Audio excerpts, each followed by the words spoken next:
Hi friends, this is your friend Sudhakar Vemagiri. Today we are going to discuss about the most interesting topic, and I believe that children likes this topic very well. And you can see big man and a small man. So I believe that ఇప్పుడు మీకు idea వచ్చి ఉండాలి.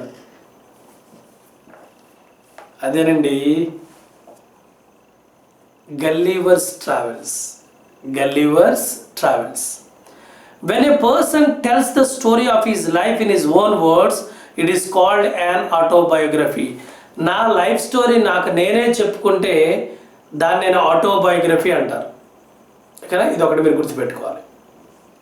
మరి biography అంటే నా లైఫ్ని పక్కోటి చెప్పడం. నా లైఫ్ నేనే చెప్పుకుంటే ఆటోబయోగ్రఫీ, నా లైఫ్ని పక్కోటి చెప్పడం అనేది బయోగ్రఫీ. సో గల్లీవర్ ఇక్కడ ఏంటంటే మనం గల్లీవర్ అనే ఆయన కోసం, ఆయన ఎక్స్పీరియన్సెస్ కోసం మనం మాట్లాడుకుందాం. గల్లీవర్ ఏ సేలర్ అని తెలుసు కదా, సముద్రంలో నావికుడు. Was once caught in the land of giants. ఒక పెద్ద మనుషుల చేతిలో మనం చిక్కుకుపోతాడు. This is how he describes his experience. So దాని ఎక్స్పీరియన్స్ని మనకి ఈ విధంగా షేర్ చేస్తూ ఉన్నాడు గల్లీవర్. సరే అండి, మనం కూడా గల్లీవర్ స్టోరీని విందాం. ఏ విధంగా పెద్ద మనుషుల చేతిలో ఏ విధంగా ఇరుక్కున్నాడు, మరి అక్కడి నుంచి ఎలా బయటపడ్డాడు అనేది మనం విందాం. Right, so I welcome each and every one of you to this Gulliver's Travels. On the 16th of June 1730, 1730 సంవత్సరం జూన్ 16వ తారీఖున వి డిస్కవర్డ్ ల్యాండ్, మేము ల్యాండ్ని కనుక్కున్నాం, భూమిని కనిపెట్టాం. Our captain sent a dozen men with vessels for water. అంటే vessels అంటే మన గిన్నెలు అనమాట. సో ఒక డజన్ మందిని ఆ గిన్నెలు తీసుకొని వాటర్ తీసుకురంటారా అని చెప్పి పంపించాడు. If any could be found, ఒకరు దొరికితే తీసుకురంటారని పంపించాడు. When we came to land we saw no river or spring nor any inhabitants. మరి మేము ల్యాండ్ దగ్గరికి వెళ్ళిన తర్వాత అక్కడ వీ సా నో రివర్, అక్కడ మాకు ఎటువంటి రివర్ కనబడలేదు. ఆర్ స్ప్రింగ్ అంటే ఓట బావులు అంటాం, అవి కూడా కనబడలేదు. నార్ ఎనీ ఇన్హెబిటెంట్స్ అని ఆ ప్రాంతంలో పుట్టి ఆ ప్రాంతంలో పెరిగే వాళ్ళని ఇన్హెబిటెంట్స్ అంటాం. అంటే ఒక కరెక్ట్ మీనింగ్ చెప్పాలి, person who lives in a particular place, ఆ ప్రాంతంలో నివసించే ప్రజల్ని ఇన్హెబిటెంట్స్ అంటారు. సో అక్కడ మాకు ఎవ్వరు కనబడలేదు.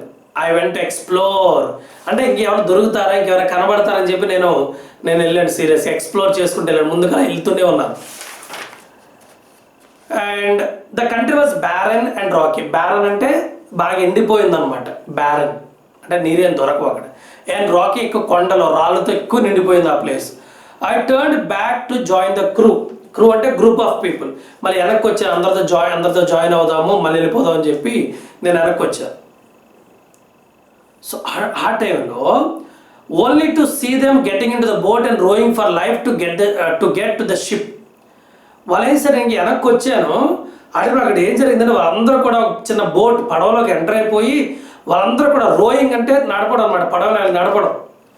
అలా నడుపుకుని షిప్ అక్కడెక్కడ ఉంది కదా, ఆ షిప్లోకి వెళ్ళిపోవడానికి వీళ్ళు ట్రై చేస్తున్నారు. Before I could reach them I observed huge creature walking after them in the sea as fast as he could. అంటే నేను అది చూసే లోపు, నేను వాళ్ళ దగ్గరికి వెళ్ళే లోపు ఐ అబ్జర్వ్డ్, ఏం అబ్జర్వ్ చేశాను, ఏ హ్యూజ్ క్రీచర్, ఒక పెద్ద ప్రాణి, లేదా ఒక యానిమల్ అనుకోవచ్చు, ఒక జంతువు అనుకోవచ్చు, ఒక పెద్ద ప్రాణి అనుకోవచ్చు. Huge creature walking after them, వాళ్ళ వెనకాల అది నడుస్తూ ఉంది. In the sea as fast as he could, ఎంత ఫాస్ట్గా నడవగలిగితే అంత ఫాస్ట్గా నడుస్తూనే ఉంది ఆ పెద్ద ప్రాణి. The water of the ocean reached only up to his knees. తన మోకాల వరకు మాత్రమే ఆ సముద్రం నీరు వచ్చినాయి అనమాట. అంటే అంత పెద్ద ఆయన సముద్రంలో ఆయన నడుస్తూ ఉంటే ఆ ఇది కాలు అనుకుంటే ఆ యొక్క వాటర్ అనేది అది నీస్ అంటే మోకాల వరకే వచ్చినవంట. అంటే మీరు అర్థం చేసుకోవచ్చు ఆయన ఎంత పెద్దగా ఉంటాడు. However the monster was unable to overtake the speeding boat. Okay, ఎంత ప్రయత్నం చేసినా కానీ ఆ స్పీడింగ్ బోట్ని అది రీచ్ కాలేకపోయింది. ఓకే, ద మాన్స్టర్ చూడండి, మాన్స్టర్ అనేసాడు ఏకంగా మన గల్లీవర్. I turned back quickly and climbed up a steep hill with fields of barley on either side and the corn rising up to 40 feet. So నేను క్విక్గా వెనక్కి తిరిగిపోయి దగ్గర ఉన్నటువంటి ఒక స్టీప్ హిల్ అంటే ఈ విధంగా ఉన్న హిల్ ఉందన్నమాట, ఇలా స్టీప్. సో తొందరగా కొండ ఎక్కేసాను. Climbed up a steep hill. ఎక్కేస్తే ఫీల్డ్స్ ఆఫ్ బార్లీ అని ఈదర్ సైడ్, బార్లీ తోటలు అనమాట, బార్లీ పండించే తోటలు రెండు వైపులా ఉన్నాయి. అలాగే కార్న్ అంటే తెలుసు కదా, corn rising up to 40 feet. Corn మొక్క అనేది 40 అడుగులు పెరిగింది అనమాట, అంత పొడవు ఉన్నాయి మొక్కలు. There was a fence to pass from one field to another. So అందులో ఒక ఫెన్స్ తెలుసు కదా, ఫెన్స్ అంటే అడ్డుగోడ, ఓకేనా, కంచె అంటాం, కంచె. అది ఒక ఫీల్డ్ నుంచి వేరే ఫీల్డ్కి పాస్ అవ్వడానికి ఒక ఫెన్స్ మధ్యలో ఉంది. It was impossible for me to climb because every step was 6 feet high. నాకు అది ఇంక ఎక్కడం అనేది చాలా ఇంపాసిబుల్ అనిపిస్తుంది, దాన్ని ఎక్కలేనేమో, నా వల్ల కాదేమో అనిపించింది. ఎందుకంటే ఒక్కొక్క స్టెప్ ఒక అడుగు ఎంత తెలుసా, 6 అడుగులు పెద్దగా ఉంది ఒక స్టెప్, ఒక మెట్టు 6 అడుగులు ఎత్తుంది. I was trying to find a gap in the hedge when I discovered one of the inhabitants in the next field walking towards the fence. I was trying to find a gap in the hedge. Hedge అంటే a row of closely planted low growing trees forming a boundary. అంటే చిన్నగా పెరిగిన మొక్కలన్నీ కలిపి ఒక దారిలో ఉన్నాయన్నమాట, అడ్డంగా ఉన్నాయన్నమాట. దాన్ని నేను ఎక్కడైనా ట్రై చేశాను. Okay, when I discovered. So అలా ట్రై చేస్తున్న టైంలో అంటే అక్కడ గ్యాప్ చిన్న కనిపించింది. ఆ గ్యాప్లోంచి అంటే మొక్కల మధ్య చిన్న గ్యాప్ అనమాట. ఆ వెళ్ళిపోదాం అనుకున్న టైంలో నేను ఒక్కటి కనిపెట్టాను. ఏంటి తెలుసా, వన్ ఆఫ్ ద ఇన్హెబిటెంట్స్ అంటే ఆ ప్రాంతంలో నివసించే ఒక అతను ఇది next field walking towards the fence. ఆ ఫెన్స్ దగ్గరకు, ఆ నెక్స్ట్ ఫీల్డ్లో ఉన్న ఆయన ఫెన్స్ దగ్గరికి నెమ్మదిగా నడుచుకుంటూ వస్తున్నాడు. He was of the same size as the creature chasing the boat. ఆ బోట్ని చేజ్ చేసిన ఆయన ఎంత పెద్దగా ఉన్నాడో ఇక్కడ ఫెన్స్ దగ్గరికి వచ్చి ఆయన కూడా అంతే పెద్దగా ఉన్నాడు. I was struck with utmost fear and astonishment and ran to hide myself. నాకు నిజంగా అతను చూసిన చాలా భయం వేసింది అండ్ ఆశ్చర్యపోయి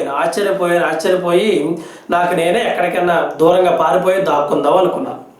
He called in a voice much louder than trumpet అని తెలిసి పెద్ద రౌండ్ కూడా దాన్ని కొడతా ఉంటారు. సో దానికన్నా పెద్ద సౌండ్ వచ్చిందనమాట ఆయన నడవడం మొదలెట్టిన తర్వాత. ఈ సౌండ్ లైక్ ఎ థండర్. ఆయన నడిచినప్పుడు ఒక ఉరిసిందా అన్న ఫీలింగ్ అనిపించింది అనమాట. 7 monsters like him came towards the field. ఒక్కడు వస్తేనే భయపడిపోయారు. ఆల్రెడీ 7 monsters 7 మనుషులు ఆ ఫెన్స్ దగ్గరకు వచ్చారు. And ready to reap the corn. ఆ కార్న్ని కోయడానికి రెడీగా ఉన్నారన్నమాట. They carried a reaping hook which was very big. Hook అంటే తెలుసు కదా, ఇలా పట్టుకోవడానికి ఉండేదన్నమాట, అంటే కట్ చేసే హుక్ అనమాట. So they carried a reaping hook which was very big. ఆ హుక్ చాలా పెద్దగా ఉంది. When one of the reapers approach where I lay hidden I screamed as loud as I could. So అందులో ఒక reaper, when one of the reapers ఎవరైతే దాన్ని cut చేస్తారో వాళ్ళ దగ్గరికి వచ్చారు. ఆల్మోస్ట్ నేను ఎక్కడైతే దాక్కున్నానో పక్కకు వచ్చి నించున్నారు. And I screamed, I shouted as loud as I could. నేను ఎంత గట్టిగా అనుకున్నాను అంత గట్టిగా అరిచాను. The creature stopped reaping. అతను రీపింగ్ కట్ చేయడం స్టాప్ చేసి పిక్డ్ మీ అప్, నన్ను తీసుకున్నాడు. And between his thumb and 4 finger ఇలా ఈ మధ్యలో పట్టుకున్నాడు అనమాట. నేను బొమ్మన ఇలా పట్టుకున్నాడు. And brought me close to his eyes. ఇలా దగ్గర పెట్టుకున్నాడు అనమాట. 6 feet above the ground. అప్పుడు నేను ఎంత హైట్లో ఉందో తెలుసు, 6 అడుగులు ఎత్తులో ఉన్నాను నేను. He looked at me with curiosity. అంటే చాలా ఆశ్చర్యంగా చూశాను నా వైపు. And blue my hair aside to get a better view of my chance.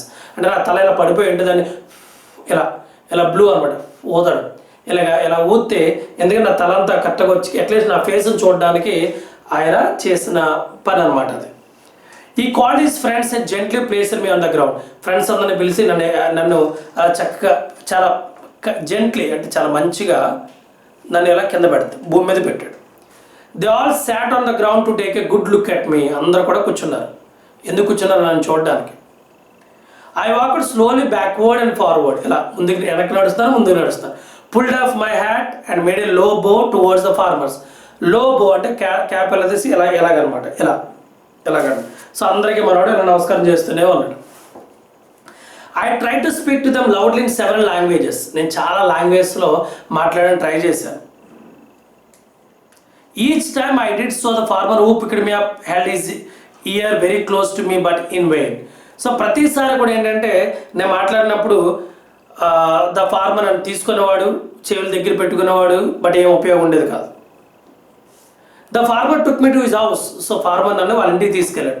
And place made some distance on the dining table which was 30 feet high from the floor. వాళ్ళ dining table 30 అడుగులు ఎత్తులో ఉంటుంది అనమాట. వాళ్ళ dining table ఆ 30 అడుగుల ఎత్తులో ఉన్న డైనింగ్ టేబుల్కి కొంచెం దూరంగా పెట్టాడు. Dinner was brought for the farmer in a dish which was 10 feet in diameter. So ఆ ఫార్మర్గా డిన్నర్ తీసుకొచ్చారు, ఒక పెద్ద డిష్లో తీసుకొచ్చారు. ఆ డిష్ ఎంత చాలా సింపుల్ అనమాట. ఆ డిష్ అనేది 10 అడుగుల డయామీటర్ ఉంటుంది. ఒకటి 10 అడుగులు మరి ఎక్కడి నుంచి అంత పొడవు ఉంటుందో 10 అడుగులు, అదే డయామీటర్ ఇలా పెడితే అంత పెద్ద డిష్ అనమాట. The farmer's wife crumbled some bread. Crumbled అంటే ఇలా పిసకడం, ఇట్లా crumbled some bread and placed it before me. నా ముందు పెట్టింది. In the middle of the dinner I heard a noise behind me. So dinner చేసే టైంలో నాకు వెనకాల నుంచి ఏదో ఒక వాయిస్ వినిపించింది. It was the purring of a cat that was 10 times larger than an ox. అంటే అది ఒక క్యాట్ చేసే సౌండ్ అనమాట. ఆ క్యాట్ ఎంత పొడవు తెలుసా? It was 10 times larger than an ox. అంటే ఒక ఎద్దు కన్నా 10 times ఎక్కువగా ఉందన్నమాట. అంత పెద్దగా ఉంది. అంటే 10 ఎద్దులు పెడితే ఎంత ఉంటాయో అంత ఉంది cat. So the farmer's wife was stroking him. Then enter the farmer's 1-year-old son in the arms of a lady. So farmer's wife ఏం చేస్తుంది, ఆమె ఈ క్యాట్ని ఇలా స్ట్రోక్ చేస్తూ ఉందన్నమాట. మనం చేస్తాగా జనరల్గా పిల్లల్ని కుక్కల్ని ఇలాగ అంటాం కదా, అలా చేస్తూ ఉంటే ఆ టైంలో then enter the farmer's 1-year-old son in the arms of a lady. ఆ లేడీ ఒక చిన్న బాబుని పట్టుకుని వచ్చింది. అతను జస్ట్ 1 year అబ్బాయికి, సంవత్సరం పిల్లోని పట్టుకుని వచ్చింది. On seeing me the child grabbed me from the table and put my head in to his mouth. నన్ను చూడగానే ఆ పిల్లోడు నా టేబుల్ మీద నన్ను ఇలా పట్టుకొని, టేబుల్ మీద ఉన్నాను అప్పుడు నేను ఇలా పట్టుకొని జస్ట్ ఇలా నోట్లో పెట్టుకొని ట్రై చేశాను చిన్న బాబు. I shouted so loudly that the baby dropped me. నేను చాలా గట్టిగా అరిచాను. ఆ అరుపుకి ఆ బేబీ నన్ను కింద పడేసాడు. I would have broken my neck if the mother had not held her apron under me. Apron తెలుసుకుని ఇలా ముందు పెట్టుకుందాం, ఒక గుడ్డ క్లాత్. సో దాన్ని ఇలా పట్టుకుందామన్నమాట. ఇలా పెట్టబోదు నేను దాంట్లో పడ్డా, ఆర్ఎల్స్ నా మెడ విరిగిపోయేది. Later she put me on her own bed and covered me with a clean white handkerchief. అంటే తన వైట్ హ్యాండ్ కర్చీఫ్ తీసుకొని నన్ను జాగ్రత్తగా కవర్ చేసింది. వాళ్ళకి అది హ్యాండ్ కర్చీఫ్, నాకు దుప్పటి కన్నా ఎక్కువ. I slept dreaming of my home, my wife and my children. అప్పుడు నాకు నా పిల్లలు, నా వైఫ్ అండ్ నా ఇల్లు అవన్నీ కూడా గుర్తు తెచ్చుకుంటూ నేను నిద్రలో డ్రీమ్ కళ్ళకంటా ఉన్నాను.